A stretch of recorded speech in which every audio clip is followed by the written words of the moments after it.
She arrived in Eagle's Crossing with nothing but a worn leather satchel and scars that mapped battles fought in distant lands. The townspeople had expected a gentle bride, someone to temper their harsh frontier life with softness.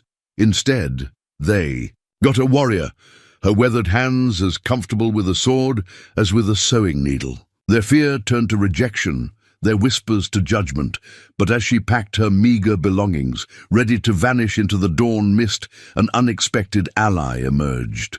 A seasoned rancher, bearing his own invisible wounds of war, saw past their prejudice to recognize the strength of her spirit and the honor in her scars. Where others saw danger, he witnessed courage. Where they found fear, he discovered hope.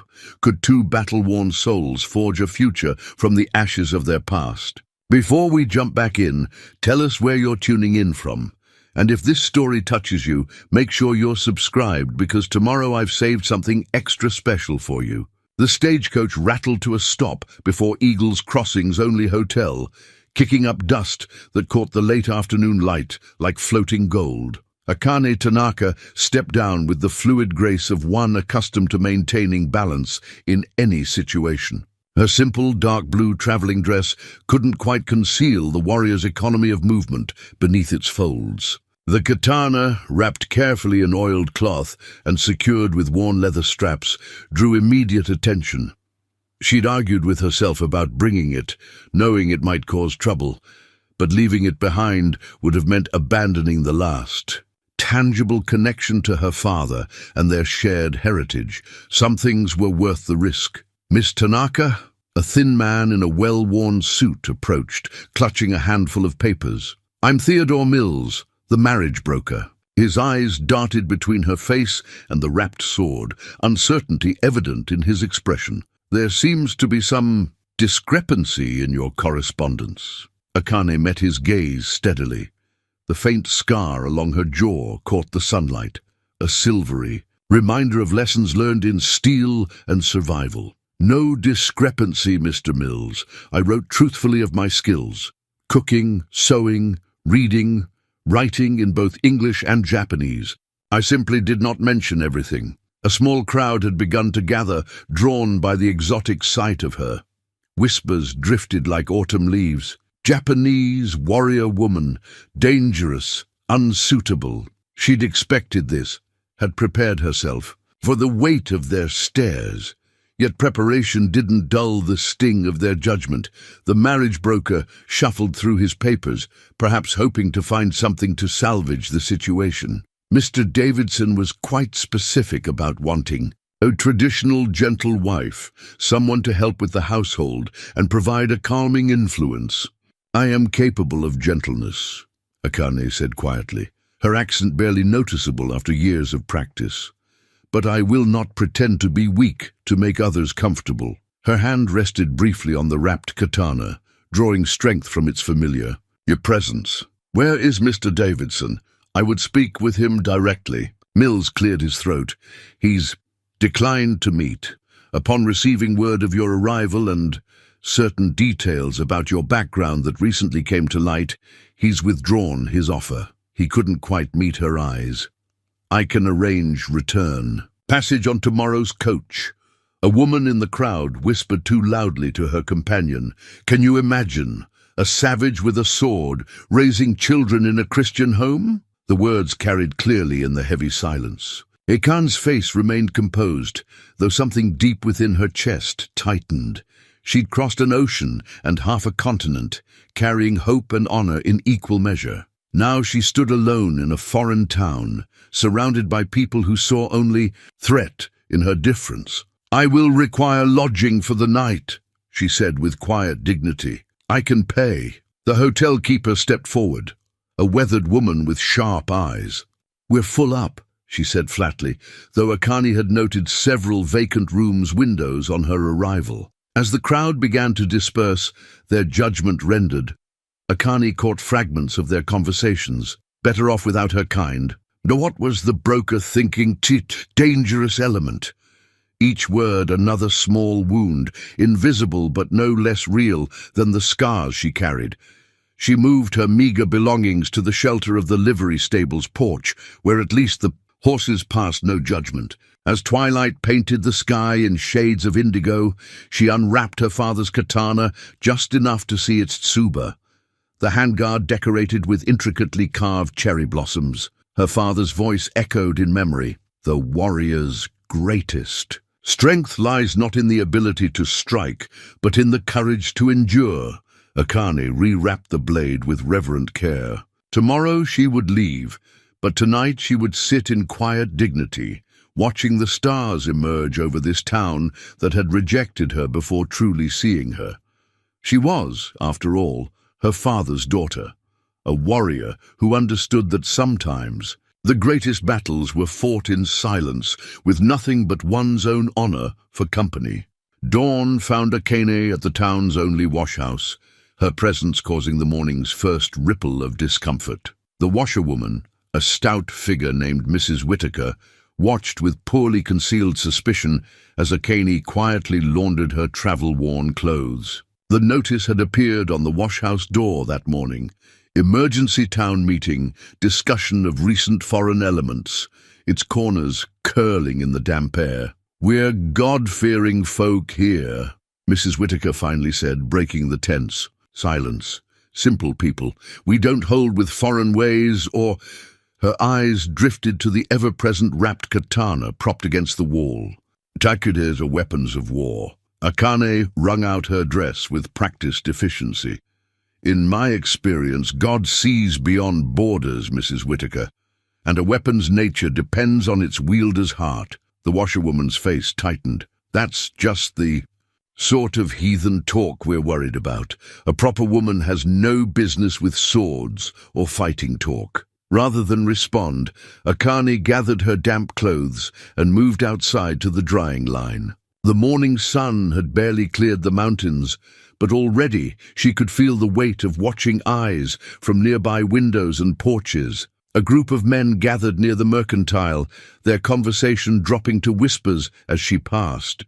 She had hoped to find breakfast at the cafe, but the "closed for cleaning" sign appeared suspiciously quick upon her approach. Her stomach growled, reminding her that pride wouldn't fill it. The general store at least couldn't refuse her money, though the clerk's hands shook slightly as he wrapped her purchased bread and cheese. "You're causing quite a stir, miss," he said, sliding her change across the counter rather than risking contact with her hands. "Folks here aren't comfortable with someone different." Akane finished quietly. "I understand, but comfort often comes at the cost of growth." Outside, she found a torn corner of the town meeting notice tucked into her wrapped bundle of food, a clear message about her unwelcome status. She ate her simple breakfast on a bench near the livery, watching as more townspeople hurried past, their faces set in studied avoidance. By midday, the town hall was packed. Through its open windows, Akane could hear fragments of the debate about her presence. Mayor Harrison's voice carried clearly, "The safety of our community must be our primary concern." A woman trained in foreign fighting arts, carrying a sword openly. What message does that send to decent folks? "She hasn't threatened anyone," a lone voice objected. "The young deputy," she thought. "Prevention is better than cure," someone else countered. "Do we wait for trouble before acting?" Akane moved away from the windows, her steps carrying her to the telegraph office. The operator's face showed a mix of relief and surprise when she requested to send a message to the marriage broker in San Francisco, inquiring about other potential positions further west. The afternoon stretched long and heavy as summer honey. She observed the town's life from its margins, children playing, women gossiping, men conducting business. Occasionally, someone would meet her eyes without immediate judgment, but they quickly looked away when others noticed. As sunset approached, she returned to her borrowed corner of the livery stable's porch. The stable boy, no more than 12, brought her a cup of water and a shy smile before his mother sharply called him away. In the gathering dusk, she unfolded the papers that had accompanied her across the ocean, certificates of her training, references to her character, even a letter from the American missionary who had first taught her English. All useless now. In the face of fear and prejudice, the decision formed slowly, like a pearl around a grain of sand. She would leave at first light, before the town's discomfort could harden into something more dangerous. There were other places, other possibilities. Her father had taught her that retreat was sometimes the warrior's wisest choice, not surrender, but strategic withdrawal to fight another day. As night settled over Eagle's Crossing, Akane began carefully packing her few belongings. The katana. She cleaned with ritual precision, its polished surface reflecting the lamplight like captured stars. Tomorrow would bring a new road, a new challenge. For tonight, she had her honor, her training, and the quiet strength that came from knowing exactly who and what she was, regardless of others' judgment. The first hints of dawn had barely touched the sky when Akane heard the approaching hoofbeats. She paused in her preparations, one hand instinctively moving to her katana. The rider emerged from the morning mist like a figure from an old tale. Tall in the saddle, his black duster catching the pre-dawn breeze, he dismounted with the easy grace of a man long accustomed to horses, though Akane noted a slight favor to his left leg. His eyes, weathered at the corners like old leather, took in her travel-ready belongings and the wrapped sword with quiet assessment rather than the usual fear or judgment. "Heading out early," he said. It wasn't quite a question. "The road is long," Akane replied carefully, "and daylight is precious." He nodded, reaching into his saddlebag. The document he withdrew was creased and weather-worn, a ranch deed, its elaborate letterhead still visible despite the wear. "Luke McPherson," he said, offering the paper as introduction. "I run the Double Cross Ranch about 10 miles north. Came in early to see about hiring help." Akane studied the deed, noting the property's substantial size and the careful way its owner had preserved the document despite hard use. Here was a man who understood the value of both tradition and practicality. "The town meeting yesterday," he continued, taking back the deed, "had some interesting things to say about you.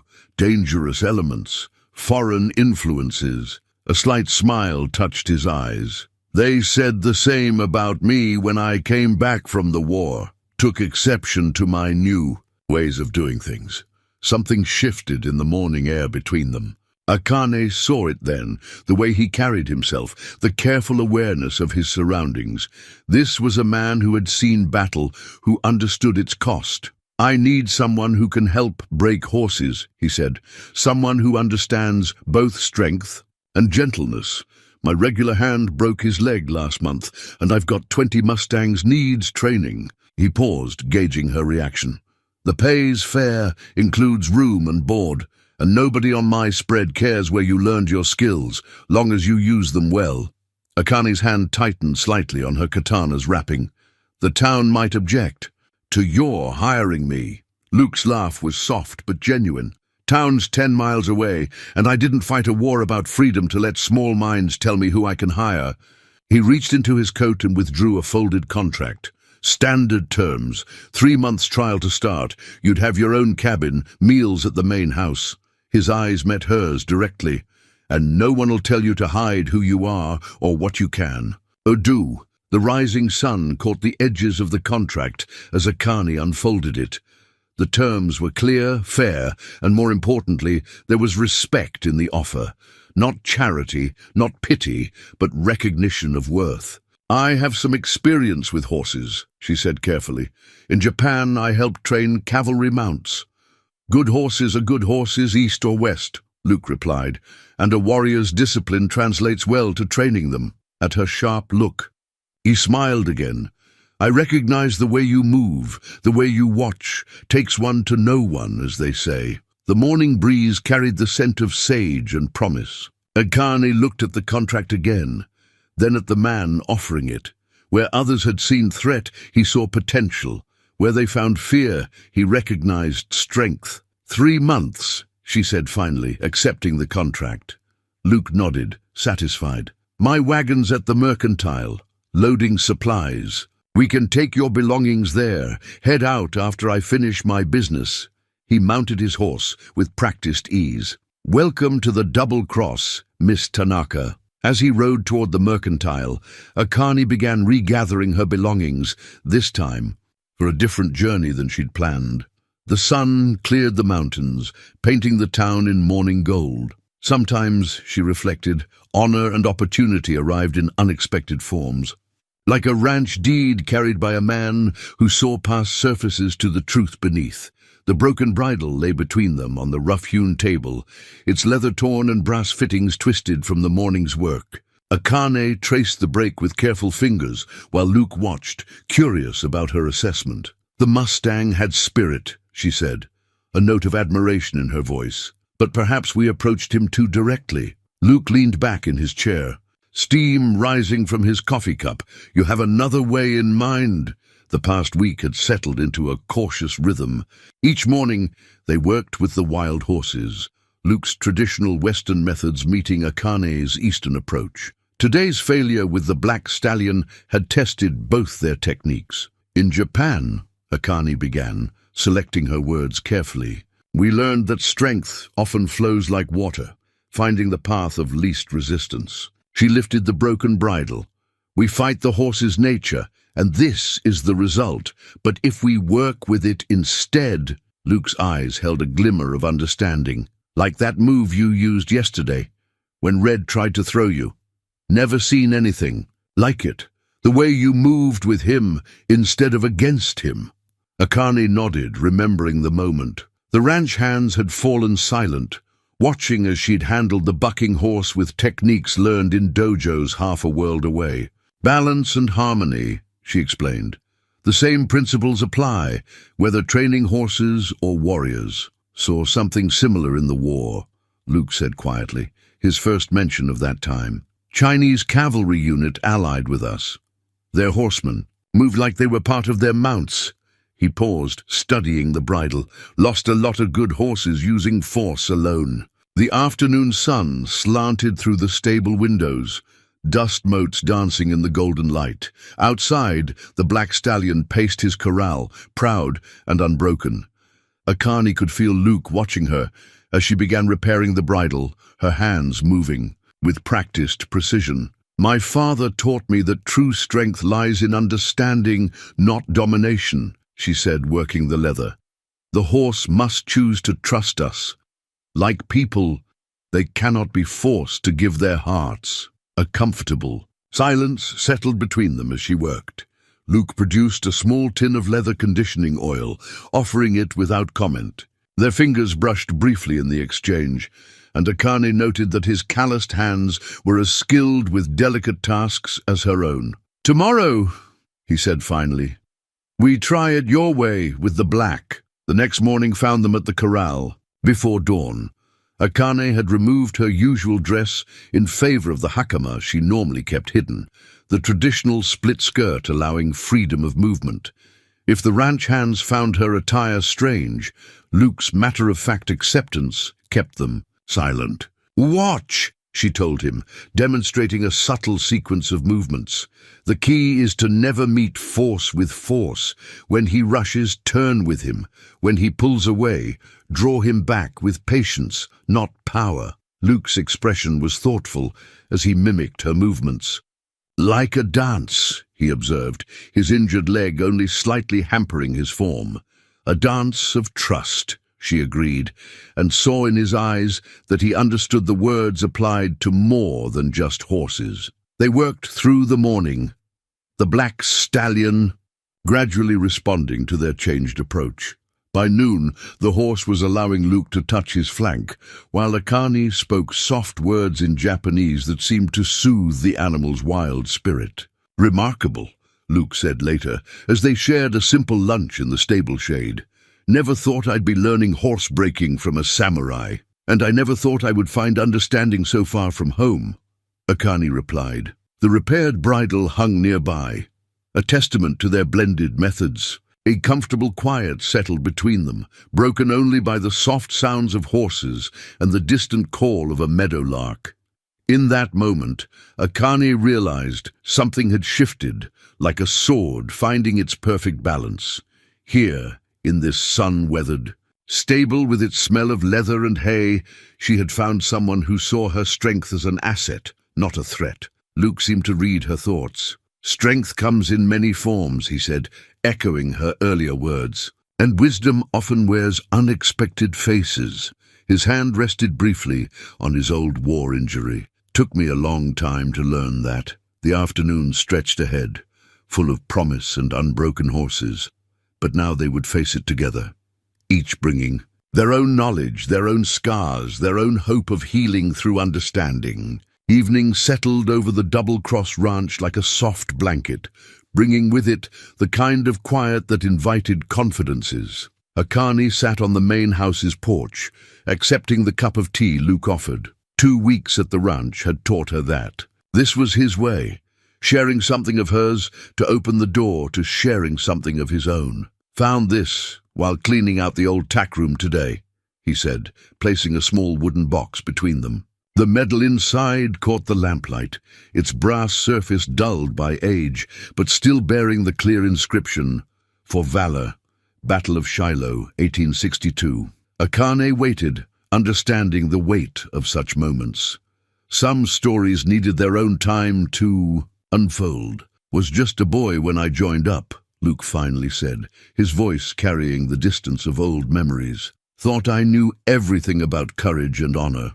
Shiloh taught me different." His fingers traced the medal's edge. "Lost my best friend there, Jacob. We'd grown up together, enlisted together.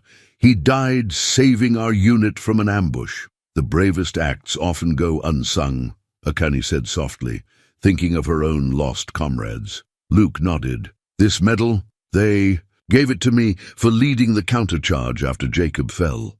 Called it valor." His laugh held no humor. "Truth is, I was just trying to keep more friends from dying." The night crickets filled the silence between them. Akane sipped her tea, watching as Luke struggled with memories she understood too well. "The worst wasn't the fighting," he continued. "It was coming home. Everyone wanted the hero they'd built up in their minds. Nobody wanted the man who woke up sweating from dreams of Shiloh." He looked at her directly. "That's why I bought this place. Out here, a man can build something new without the weight of others' expectations." Akane set down her cup. With deliberate movements, she unwrapped her katana and laid it across her lap. "In Japan, a warrior's sword is considered their soul. This was my father's. He died defending our village from those who would destroy our way of life." Luke's eyes held understanding as she continued. "I was already trained in our warrior arts against tradition, because my father believed strength should not be limited by gender. When he fell, I took up his sword and his duty. The villagers who had questioned his teaching me were suddenly grateful for my skills, but they still feared them," Luke finished, recognizing the echo of his own story. "Fear and gratitude make uncomfortable companions," Akane agreed. "After the fighting, they honored me but kept their distance, as if the very things that had saved them now made me dangerous in times of peace." The medal gleamed dully between them, a bridge across their different wars. "That's why you came to America," Luke said. "It wasn't a question. I thought, perhaps in a new land, I could find a place where what I am could serve a purpose beyond violence, where the skills that marked me as different might build something, instead of only destroying." Luke's hand moved to his injured leg. "Took some shrapnel at Gettysburg.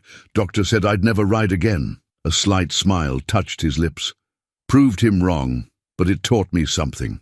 Sometimes our wounds give us wisdom if we let them." Akane lifted her father's sword, the familiar weight comforting. "In our tradition, a broken blade can be reforged, often stronger at the mended place than it was before. Is that what we're doing here?" Luke asked quietly. "Reforging." Their eyes met in the lamplight, and Akane saw in his face the same recognition that had drawn her to accept his offer that first morning. Here was someone who understood that strength could heal as well as harm, that scars could teach as well as remind. Perhaps she replied, rewrapping the katana with practiced care. "We are learning that the warrior's path need not always lead to war. Sometimes it leads to building, to teaching, to understanding." Luke returned the medal to its box, his movements sharing the same reverence she'd shown her sword. "Tomorrow we start training the young horses," he said. "Seems fitting, teaching them to trust after they've known only freedom or fear." The night deepened around them, stars emerging in the vast Montana sky. Neither felt the need to speak further. Some understandings went deeper than words, forged in the quiet recognition of kindred spirits who had walked similar paths through different wars. The challenge letter arrived with the weekly supply wagon, its crude message scratched. "On cheap paper, your foreign devil ain't welcome here. Send her back where she came from or there'll be trouble. We don't cotton to her kind, nor those who harbor them." Luke handed the note to Akani without comment, watching as she read it with the same calm she showed when facing an unbroken horse. They stood in the ranch's main yard, the morning sun casting long shadows across the packed earth. "They signed it, 'Concerned Citizens,'" she observed, folding the paper with precise movements. "Courage often falters when asked to claim its actions. Likely the Rawlins brothers and their crowd," Luke said, his voice tight with contained anger. "Been causing trouble since they lost their ranch last year, looking for someone to blame." The ranch hands nearby pretended not to listen, but their work had slowed noticeably. Over the past 3 weeks, they'd grown to respect Akani's skill. With horses, her quiet strength. Now they waited to see how their boss would handle this threat to one of their own. "I will not bring trouble to your ranch," Akani said quietly. "Perhaps it would be better?" "No." Luke's response was immediate, firm. "You've earned your place here, more than earned it." He gestured to the corrals where several previously unmanageable horses now stood calm under her training. "We don't bow to bullies here." As if summoned by his words, a cloud of dust appeared on the road leading to the ranch. 3 riders approached, their manner suggesting they'd found courage in a bottle before making this morning call. "Inside," Luke ordered. The ranch hands, "This isn't your fight," but to Akan he said nothing, understanding that she would make her own choice. She stood her ground beside him as the riders entered the yard. Tom Rawlins led them, his face flushed with drink and righteousness. "Brought some friends to help explain things, McPherson," he called out. "That foreign woman needs to go. Town ain't happy with her kind around." "Town's 10 miles away," Luke replied evenly, "and this is my ranch. Who I hire is my business." Rawlins spat in the dust. "Heard she's some kind of heathen warrior, probably planning to slit all our throats in our sleep." He turned his bleary gaze to Akani. "Ain't natural. A woman carrying a sword." Akani's hand didn't move toward her katana, though Luke noticed her stance shift slightly, the same subtle readiness she showed before working with a difficult horse. "My blade serves honor," she said calmly. "It has never been drawn in anger, only necessity." "Honor," Rawlins laughed, harshly. "What do your kind know about—" His words cut off as his horse, startled by a rattlesnake's warning buzz, reared suddenly. Rawlins, slowed by drink and surprise, started to fall. Without hesitation, Akani moved, not toward him, but toward the snake. Her hands flew through the air in practiced motion, her father's sword remaining sheathed as she used the scabbard itself to sweep the rattler safely away from both horse and rider. Luke caught Rawlins before he could hit the ground, setting him none too gently on his feet. The other 2 riders sat frozen, watching as Akani calmly stepped back. The crisis passed without bloodshed. "Could have let the snake bite me," Rawlins muttered, his bravado diminished, "or let me fall. That would have brought dishonor to this house," Akane replied simply. "And to the welcome I have been given here." Luke's voice carried across the yard. "You've delivered your message. Now leave, and tell whoever sent you, my ranch, my rules. Miss Tanaka stays." The riders departed, their bluster gone, leaving only dust and the memory of courage meeting cowardice. The ranch hands emerged, their respect for Akani now tinged with something like awe. "You could have drawn your sword," Luke said later, as they watched the sun set. Shown them what a warrior really is. Akane shook her head. Sometimes the greatest victory comes from the blade left sheathed. She looked at him with quiet understanding. You knew this when you stopped me from leaving that first day. The challenge letter lay forgotten on Luke's desk, its threats rendered meaningless by the simple act of choosing honor over fear. In the growing dusk, ranch and warrior found their paths more closely aligned than ever, bound by choices made and courage shown in the face of prejudice. The accident happened just before sunset. Young Billy Jenkins, newest of the ranch hands, tried to prove himself by taking on the most spirited mare in the corral. His cry of pain cut through the evening air as the horse threw him hard against the fence. Akane reached him first, her practiced eye assessing the damage. The arm lay at an awkward angle, already swelling. The nearest doctor was a day's ride away in Eagle's Crossing, and after the confrontation with the Rawlins brothers, that option carried its own risks. My quarters, she told Luke, who had arrived at her side. I have what's needed. Her voice held the same quiet authority she used with frightened horses. In her small cabin, Akane opened the cedar box she'd brought from Japan. The familiar scent of herbs and memories filled the air as she laid out her healing supplies. Dried herbs, strips of clean linen, and small packets of powders, each labeled in careful Japanese characters.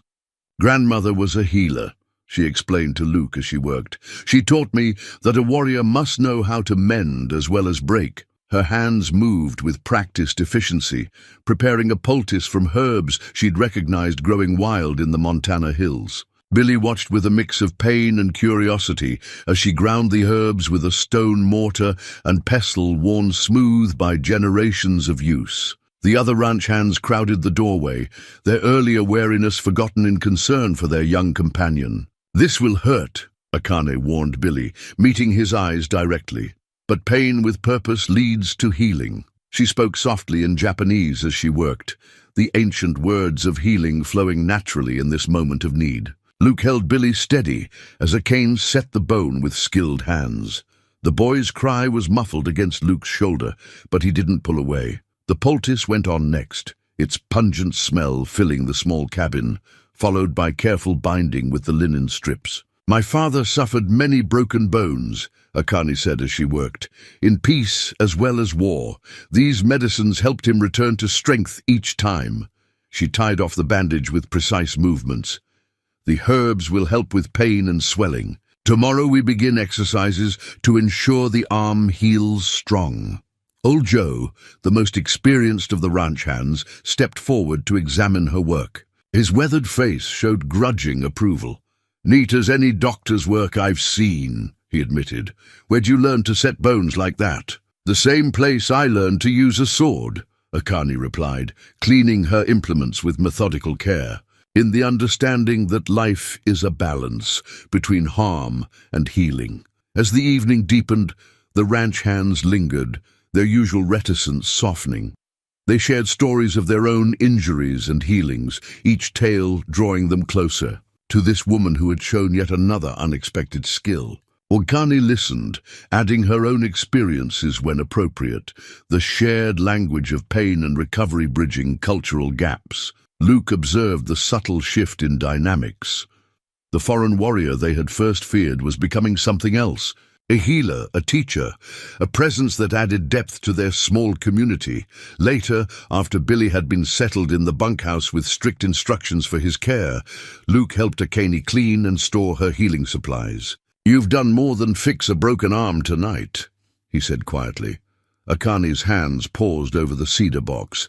In Japan, there is a practice called kintsugi, the art of repairing broken pottery with gold. The mended pieces become more beautiful. For having been broken, she carefully wrapped a packet of herbs. Perhaps people are not so different. The men will see you differently now, Luke observed. Hard to fear someone who heals. Fear and respect often walk different paths, Akane agreed. Sometimes the strongest bonds are forged in moments of vulnerability. They worked in comfortable, Silence, the cedar box gradually receiving its precious contents. Through the open door, they could hear the ranch hands talking in the bunkhouse, their voices carrying a new note of acceptance. Tomorrow, Akane said, I will teach them some simple healing techniques. Knowledge shared builds trust. She closed the box with gentle reverence. And trust, like a broken bone, grows stronger in the healing. The Montana night settled around them, stars emerging in the vast sky. In the small cabin, scented with foreign herbs and ancient wisdom, another barrier had fallen, not with the clash of steel, but with the quiet strength of healing hands. The map, spread across Luke's desk, bore the marks of years of use, creased lines, weathered edges, and countless annotations in faded ink. Tonight, it commanded the attention of both Luke and Akane as they studied its familiar contours in lamplight. Third ranch hit this month, Luke said, marking another X near the Carter spread. Getting closer, more organized than usual rustlers. His finger traced the pattern of raids. They're working their way up the valley.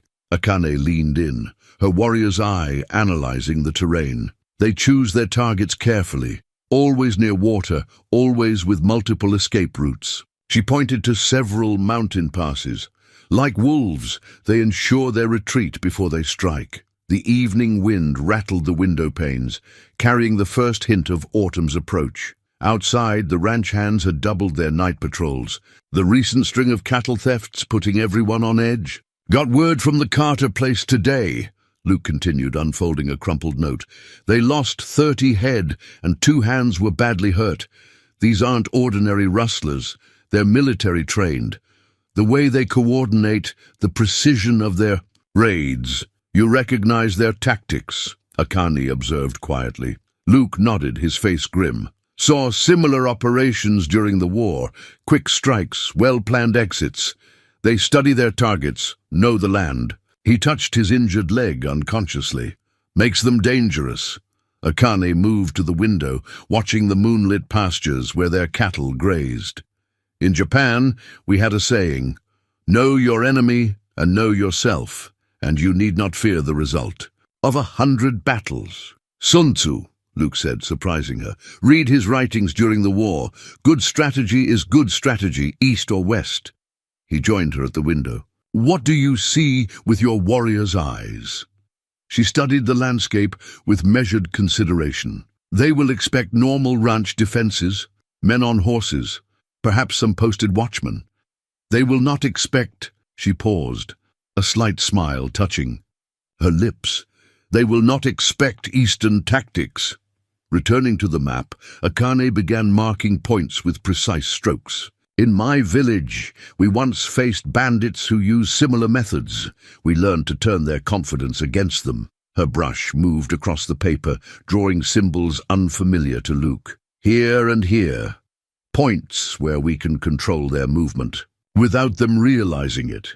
Luke studied her markings with growing understanding, funneling them into a trap of their own making. The best victory is one where the enemy believes they are succeeding until the moment they discover they have already lost.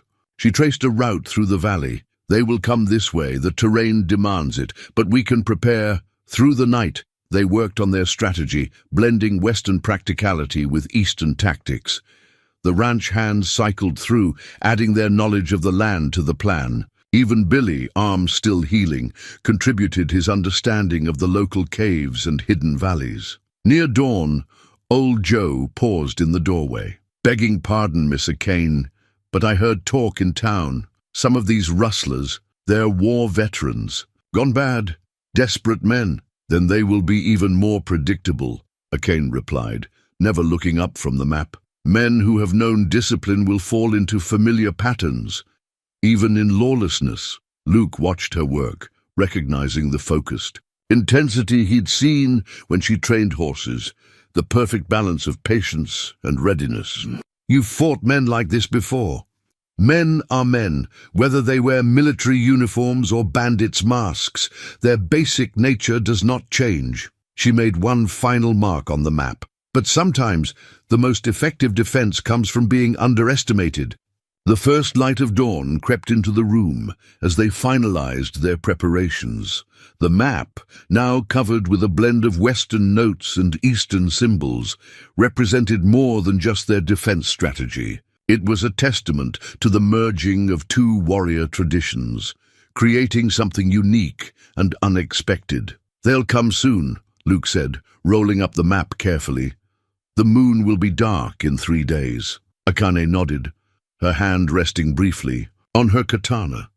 "Then we will be ready, not just with strength, but with wisdom." She met his eyes. "And they will learn that the Double Cross Ranch is protected by more than just ordinary defenses." The morning sun painted the mountains gold as they stepped onto the porch. In the corrals, horses nickered softly, while in the bunkhouse, ranch, hands prepared for another day of watchful work. The calm before the storm settled over the ranch, but now they had a plan, one that bridged continents and traditions, forged in the quiet hours of strategic planning and mutual trust.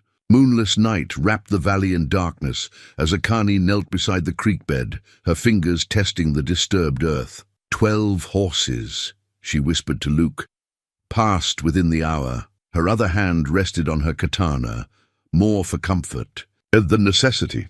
Above them, carefully concealed in the rocks, Billy kept watch with old Joe, their signals ready.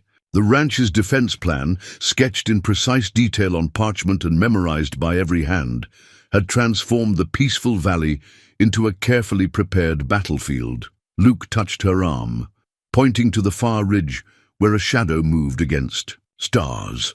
Their trap was about to be tested.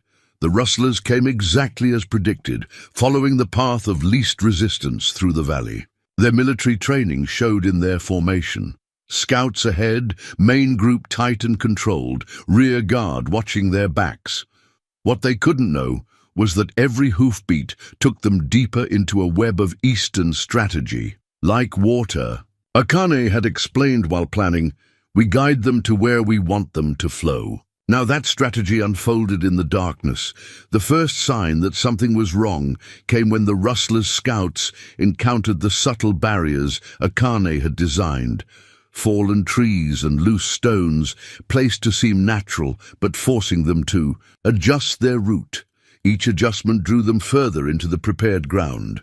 Luke's voice carried across the darkness in a perfect owl call. The signal. Ranch hands emerged from hidden positions, not to attack, but to be briefly seen and fade away, drawing the rustlers' attention. The thieves bunched closer together, sensing threat but unable to pinpoint its source. Akane moved like a shadow through the brush, her years of training evident in every silent step. She could read the rustlers' mounting tension in their postures, their increasingly nervous movements. Men who feel trapped, she had told Luke, make mistakes. The leader of the rustlers, a tall man with military bearing, raised his hand to halt the group. They had reached the heart of the trap, a small basin that seemed to offer safety but left them exposed on 3 sides. Luke's voice cut through the darkness. "You're surrounded. Leave the horses you've stolen and ride. Out, this is your only warning." The response came in a volley of gunfire, but Luke and his men had already moved from their positions, following Akane's instruction about never staying still once revealed. The rustlers' shots found only empty air. What followed was unlike anything the valley had seen. Eastern strategy meeting Western action. Ranch hands appeared and disappeared like spirits, their movements choreographed to create confusion. Akane's techniques, learned in night battles across the sea, turned the darkness itself into an ally. The rustlers' leader shouted commands, trying to organize a defense, but each order was countered before it could take effect. Their military training worked against them. They expected traditional tactics, not this blend of East and West that left them fighting shadows. When the moment came, it was decisive. Akane stepped into a shaft of starlight, her katana still sheathed, but her stance unmistakable. The rustlers' horses, already unsettled by the strange battle, shied at her sudden appearance. In that moment, of chaos. Luke and his men moved in from three sides. "Your men are wounded, your position compromised," Akane called out, her voice carrying authority learned in other battles. "Choose wisdom over pride." The leader's response was to draw his pistol, but before he could aim, Akane moved. The sword remained undrawn, but the scabbard itself became a weapon, striking his arm with precise force. The gun fell harmlessly into the grass. Within moments, the fight was over. Several rustlers lay groaning but alive, their wounds testifying to Akane's insistence on avoiding lethal force where possible. Others sat under guard, their expressions showing confusion at how completely their plans had unraveled. Dawn found them leading the captured men toward town, the stolen horses recovered, and the ranch's defenses proven. The battle plans, carefully drawn on parchment, had worked even better than expected. "Your Eastern tactics," Luke said, as they rode. They saved blood on both sides. Akane nodded, watching the sunrise paint the valley gold. "The best victory is the one that preserves life while teaching its lesson." She smiled slightly. "Though perhaps now the valley will have new stories to tell about the warrior woman of Double Cross Ranch." The ranch hands rode tall in their saddles, pride evident in their bearing. They had faced a serious threat and emerged victorious, not through superior force, but through the elegant application of two traditions working as one. The dawn light caught the dew on sage and grass, turning the battlefield back into peaceful grazing land, while in Akane's quarters the battle plans could now be rolled up and stored away, a testament to the power of combined wisdom. Luke sat at his desk in the lamplight, carefully adding details to the drawing before him. His calloused fingers, more accustomed to rope and reins, moved the pencil with surprising gentleness across the paper. The cherry blossoms taking shape were his third attempt, each version getting closer to matching the description Akane had given of the trees that bloomed near her childhood home. The sound of boots on the porch made him look up. Akane stood in the doorway, her expression softening at the sight of his effort. After the victory over the rustlers, something had shifted between them, like snow melting to reveal spring beneath. "You capture their essence," she said, moving closer to study the drawing, "the way the petals fall like snow in the wind." Her finger traced the air above the sketched branches. "In Japan, we see them as a reminder of life's beauty and brevity." "Been thinking about that," Luke said, setting down his pencil. "How some things need to be cherished because they don't last forever." He paused, choosing his words carefully. "And how other things, if we're fortunate, can take root and grow." Akane settled into the chair across from him, her manner thoughtful. "When I first arrived in Eagle's Crossing, I thought my journey had ended in failure. Now I see it was merely waiting for the right soil in which to grow." "You've changed this place," Luke said quietly. "Changed us all. The men talk about Eastern wisdom now, mix Japanese words with their ranch talk." He smiled. "Yesterday I heard old Joe tell Billy to find his inner harmony with that colt he was training." A gentle laugh escaped her, the sound as rare and precious as the flowers he'd tried to capture on paper. "And you, Luke McPherson, what changes do you see in yourself?" He met her eyes across the desk. "I see a man who thought he knew what strength was, learning there are many kinds of courage." His hand moved to the drawing. "A man learning that sometimes the strongest things can also be the most gentle." Akane's gaze dropped to her hands, weathered by work, yet still carrying the grace of her warrior training. "In my culture, speaking of feelings directly is not common. We learn to read the spaces between words, the meaning in small gestures." "Like drawing cherry blossoms for someone?"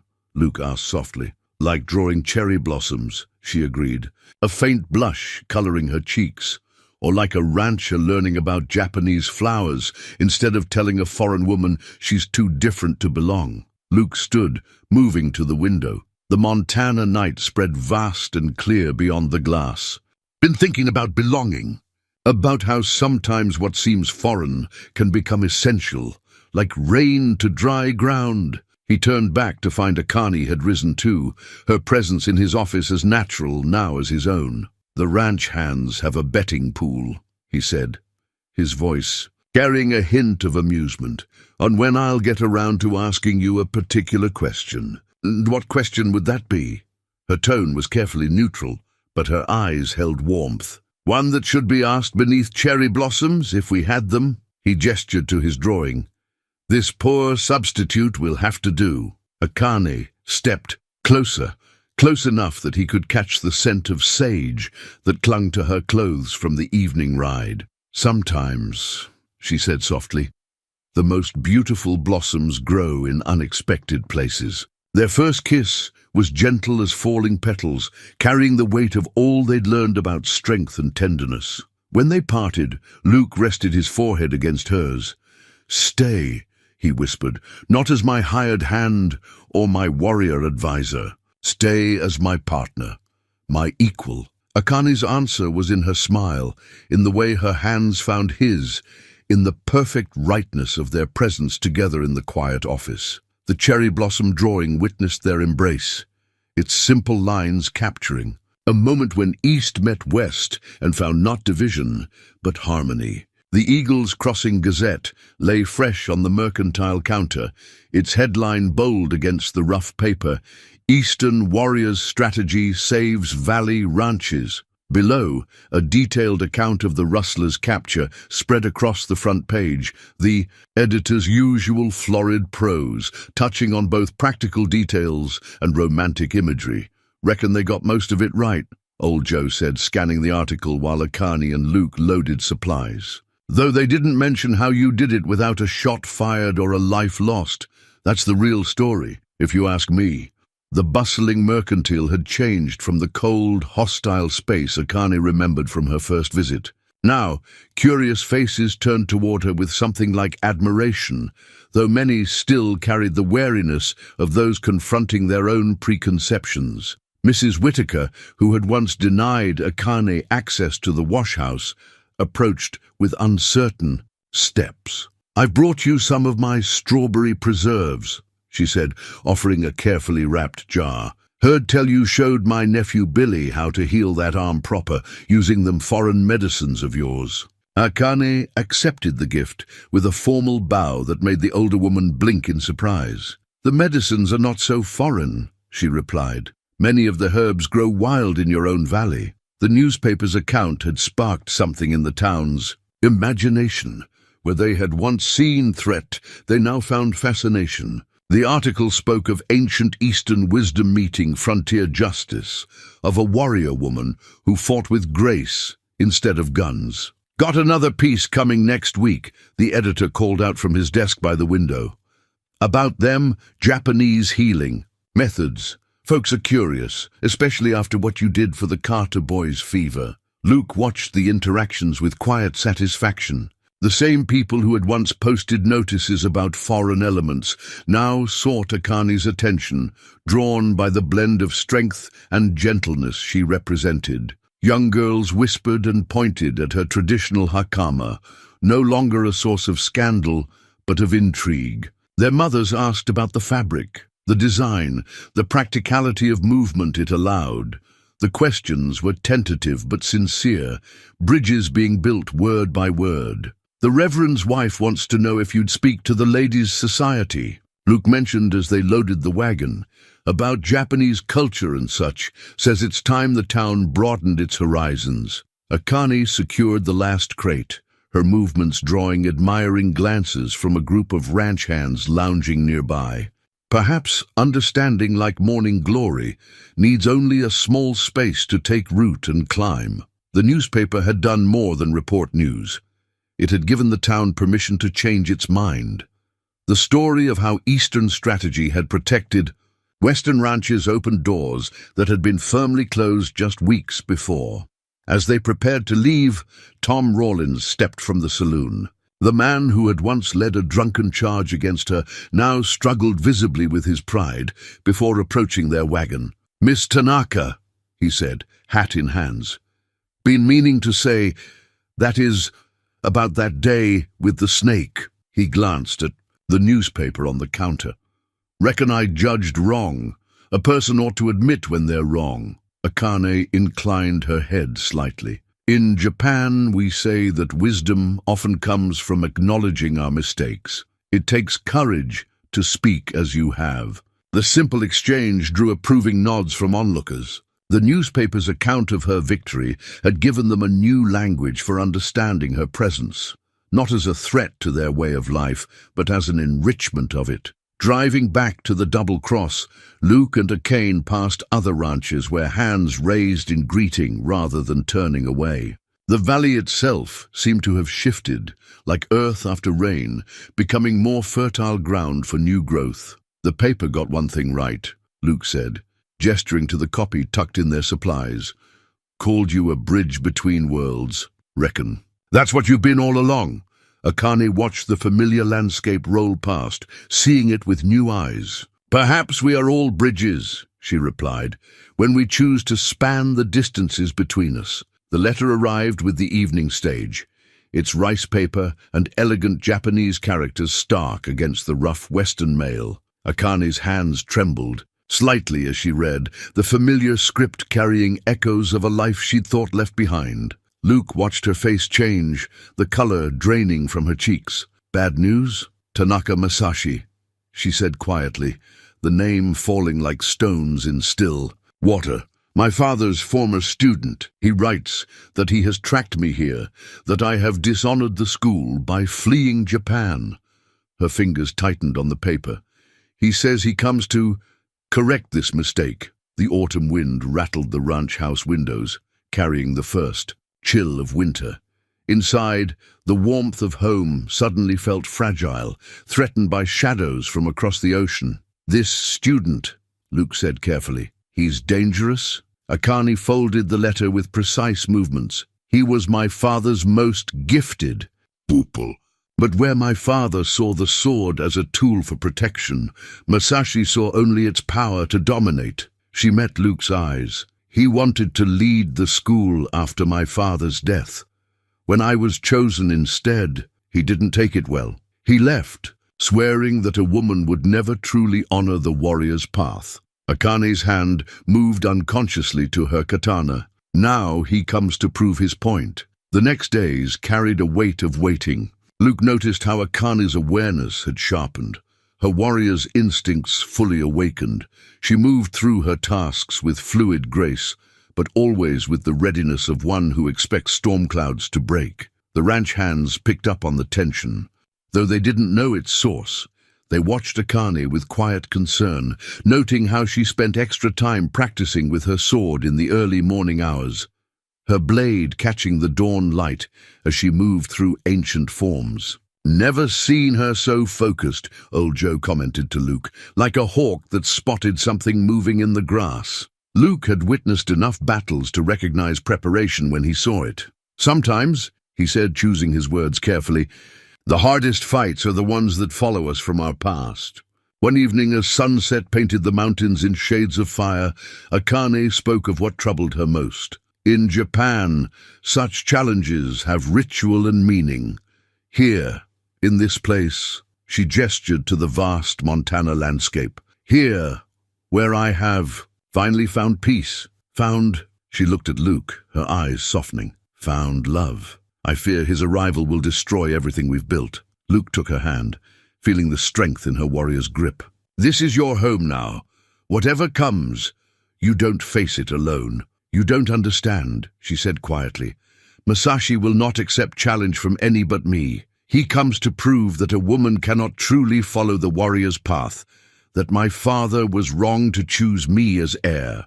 And then he'll learn what we already know. The true strength isn't about proving others wrong, but about standing firm in what you know is right. The letter lay between them on the desk, its elegant characters a bridge between past and present. Akane traced the paper's edge with a finger. In our tradition, when a challenge comes, honor demands it be met. Then we'll meet it, Luke said simply. Your way, with honor, but also our way, together. Outside, the ranch hands went about their evening tasks, unconsciously positioning themselves to keep watch over wider areas. They might not know the exact nature of the threat, but they'd learned enough of Eastern ways to understand that their warrior woman prepared for battle. Akani lifted the letter one last time, then set it aside with firm resolution. My father used to say that a sword is only as strong as the heart that wields it. She looked around the ranch house, at the home she'd made in this foreign land. I will not let Masashi destroy this. Not with all the strength in Japan. The Montana night deepened around them, stars emerging in the vast sky. Somewhere to the west, they knew, a shadow from the past approached. But here, in this place where East had met West and found harmony, Akani stood ready, not just with the ancient strength of her warrior tradition, but with the new strength she'd found in belonging. In the quiet of her cabin, Akani unwrapped an object she'd kept hidden since her arrival, a silk banner bearing her family's samurai crest. The stylized design of crossed cherry blossoms and katana caught the lamplight, its threads still vibrant despite their age. This has been our symbol for 15 generations, she told Luke, who sat beside her. Each element tells our story.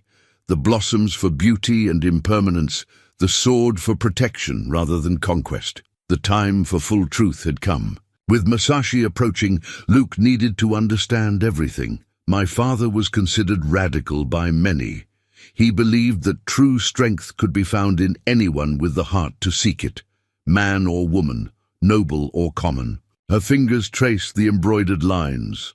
When I showed interest in the warrior arts as a child, instead of scolding me, he began to teach. Luke listened intently as she continued.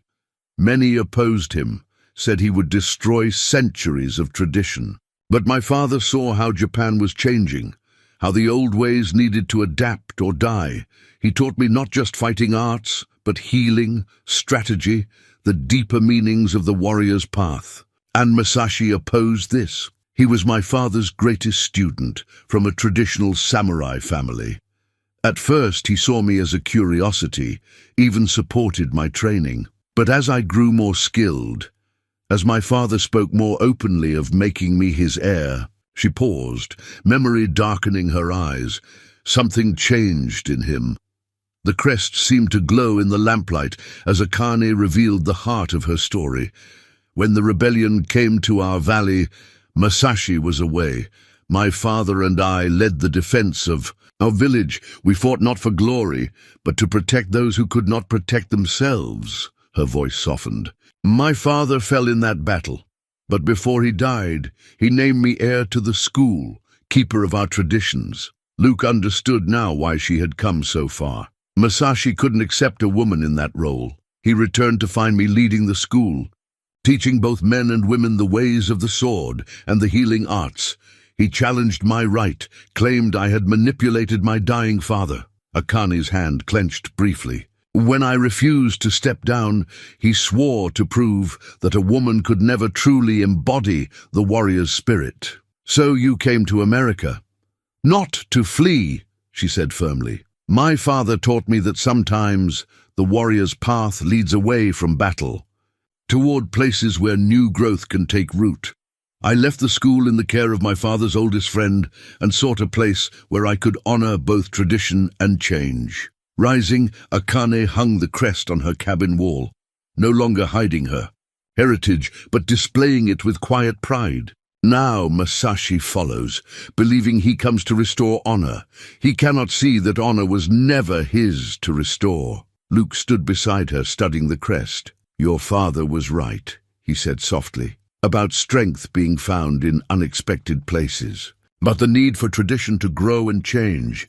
When Masashi arrives, Akane said, he will demand single combat. The old ways require it. She turned to Luke, her face resolute. But I am not just my father's daughter now. I am also a woman of the double cross, and I have learned that honor can wear many faces. Outside, a cool wind carried the scent of sage and coming snow. Inside, before the ancient crest, East and West stood together, neither diminished by the other's strength. Whatever comes, Luke said, you face it as one of us. Your honor is our honor now. Akane's smile held both sadness and determination. My father would have liked you, she said softly. He believed that true warriors recognize each other's hearts, not just their swords.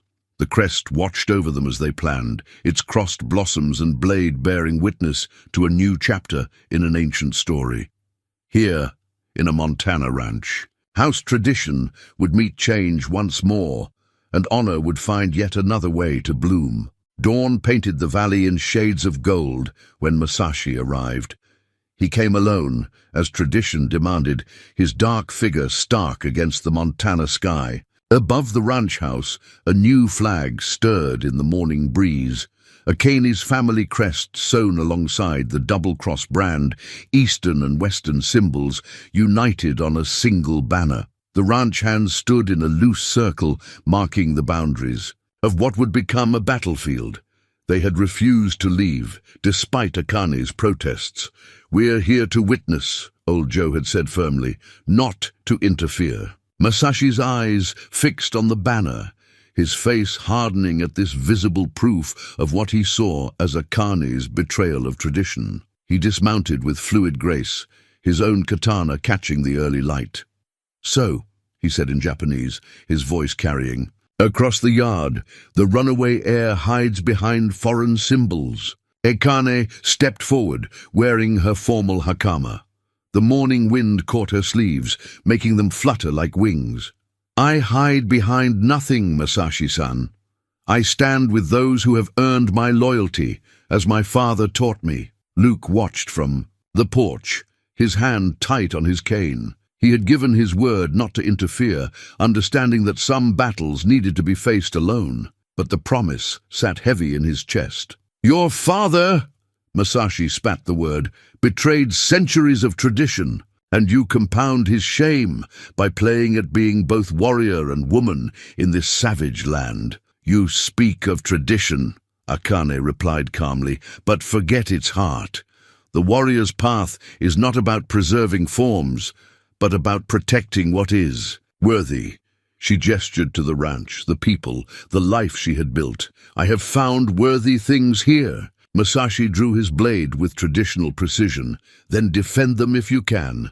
When I defeat you, you will return to Japan and surrender the school to proper leadership." Akani's own katana whispered from its sheath. The ranch hands held their breath, witnessing a ritual older than their frontier town. Above them, the merged flag snapped in the strengthening wind. The first clash of blades rang across the valley like a bell, steel meeting steel in an ancient dance. Masashi attacked with textbook perfection, each move a demonstration of classical form, but Akane had learned new ways of moving, blending Eastern discipline with Western adaptability. Where Masashi sought to dominate through power, Akane flowed, like water around his attacks. Her father's teachings merged with lessons learned from breaking horses and defending the ranch. She was no longer just a Japanese warrior, but something new, a bridge between worlds. "You fight like a mongrel," Masashi snarled as she evaded another precise strike. "Without purity, without honor." "I fight like the wind," Akane responded, her blade turning his with subtle strength, "taking new forms while remaining true to my nature." The battle moved across the yard like a deadly choreography. The ranch hands watched in awe as Eastern swordplay unfolded before them. But Luke saw something more. In Akane's movements, he recognized the same grace she used with frightened horses, the same blend of strength and gentleness that had won their trust. The decisive moment came when Masashi, frustrated by his inability to overwhelm her, abandoned technique for pure aggression. In that instant, Akane saw the same flaw she'd observed in wild stallions, pride overriding wisdom. Her counter was not pure Japanese nor Western, but a fusion of both traditions. As Masashi lunged, she moved like a Montana wind through prairie grass, her blade describing an arc that sent his katana spinning from his grip. The tip of her sword rested lightly against his throat. In Japanese, she spoke words heavy with meaning. A warrior finds strength not in defeating others, but in transcending the need to prove dominance. Masashi's eyes moved from her blade to the banner above, where two traditions flew together in the morning wind. Something shifted in his face. Not acceptance, perhaps, but the first seed of understanding. "You have changed," he said quietly, "as all things must." Akane lowered her sword. "The stream does not shame itself by joining the river." Under the merged flag, East and West had met in battle and found not victory or defeat, but transformation. As Masashi bowed with rigid formality and turned to leave, the ranch hands moved forward to surround Akane, not as a foreign warrior now, but as their own. The marriage certificate lay on Reverend Thompson's desk, its unusual design drawing curious eyes. Alongside the standard Western legal text, Japanese calligraphy flowed down one side, the characters as elegant as brushstrokes. Two spaces waited for signatures, one in English, one in Japanese. "Never signed anything quite like this before," the Reverend mused, adjusting his spectacles. The document represented weeks of careful work with telegraph messages to San Francisco's Japanese community, ensuring every character was correctly rendered. Akane and Luke stood before his desk, their formal attire bridging cultures like the certificate itself. She wore a kimono of deep blue silk, he a proper black suit, though his rancher's bearing made it look slightly foreign on his frame. "Reckon that's fitting," Luke said, his hand finding Akane's, "since there's never been a couple quite like us in Eagle's Crossing before." The town had turned out in force for the occasion. The same streets that had once shunned Akane now decorated, with paper lanterns crafted under her direction. Children clutched origami cranes she'd taught them to fold, while their mothers wore cherry blossom sprigs in their bonnets. Mrs. Whitaker dabbed at her eyes with a handkerchief. "Who'd have thought," she whispered to her neighbor, "that foreign ways could make something so beautiful?" The ranch hands stood proudly in their Sunday best, old Joe holding a silk cushion that bore two rings, one a Western gold band, the other a Japanese family ring that had belonged to Akane's mother. Billy, his once broken arm now fully healed, served as ring-bearer, his chest puffed with importance. "The certificate," Reverend Thompson explained to the gathered witnesses, "includes both American marriage law and Japanese traditional blessings, a joining of not just two people, but two ways of life." As Akane signed her name in flowing kanji, then in careful English letters, she remembered her father's words about strength flowing like water, finding new channels. Luke's signature followed, his strong hand steady as he wrote. The Reverend's wife had insisted on a proper reception, though its elements reflected the same blending as the certificate.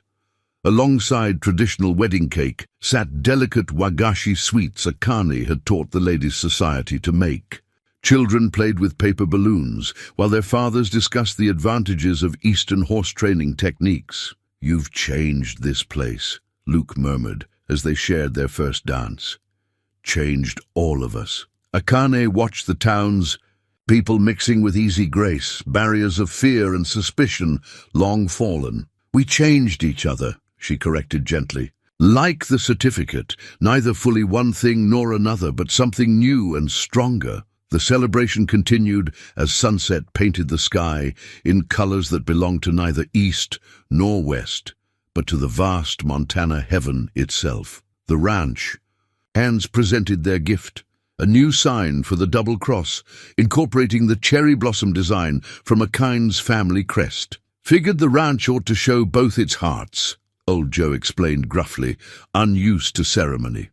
Later, as lantern light danced across the happy gathering, the editor of the Eagle's Crossing Gazette approached with notebook in hand. "Quite a story," he said, "this union of cultures. Would you say it represents a new chapter for our territory?" Luke and Akane exchanged glances, remembering all the steps that had led to this moment, from rejection to respect, from fear to understanding. "It represents truth," Akane answered simply, "that differences need not divide us, that tradition gains strength from growth rather than rigidity." The marriage certificate would hang in their ranch house, its dual text, a daily reminder that love, like wisdom, knows no borders. It would become a talking point for visitors, a symbol of how Eagle's Crossing had grown beyond its fears to embrace something new. As the evening deepened into night, the celebration showed no signs of ending. Chinese lanterns and Western oil lamps lit the way forward, while somewhere in the darkness, the merged flag of Double Cross Ranch flew proud, no longer a statement of defiance, but a declaration of possibility. Spring brought new life to the Double Cross Ranch, marked by the rhythmic clang of the branding iron bearing its revised design. The traditional crossed lines now flowed into stylized cherry blossoms, creating a mark as unique as the ranch itself. Each calf branded carried this symbol of blended traditions into the future. Akane watched from the corral fence as Luke demonstrated horsebreaking techniques to a group of young ranch hands from neighboring spreads. His methods now combined Western practicality with Eastern philosophy, creating an approach that was becoming famous throughout the territory. "Feel the horse's spirit," he explained, using words that would have once seemed foreign on his tongue. "Like Miss Kane teaches, strength flows both ways, between rider and mount." The students nodded, their faces showing none of the skepticism that Eastern ideas had once met with. In the months since the wedding, the Double Cross had become known as a place where old wisdom met new ways, creating something valuable to both. Inside the ranch house, Akane's healing room had grown to include herbs from both continents. Local women came to learn her techniques, while she studied their traditional remedies. The wall bore both her family's samurai crest and dried montana, sage, each lending their strength to her practice. "Reckon you've started something here," old Joe said, watching another group arrive for training. "Folk coming from 3 territories now, wanting to learn your ways." Akane smiled, remembering her father's words about tradition being like a river, not meant to stay still, but to flow and find new paths. The Double Cross had become that new path, where Eastern discipline met Western freedom, creating something uniquely valuable. Young Billy, now fully recovered and promoted to assistant trainer, led a spirited Mustang into the training ring. His movements showed the influence of both his teachers. Luke's steady confidence blended with Akane's fluid grace. "Watch how he moves," Luke told his students. "Notice how he doesn't fight the horse's nature but works with it. My wife taught me that strength isn't about domination, it's about partnership." The new ranch brand had become more than just a mark of ownership.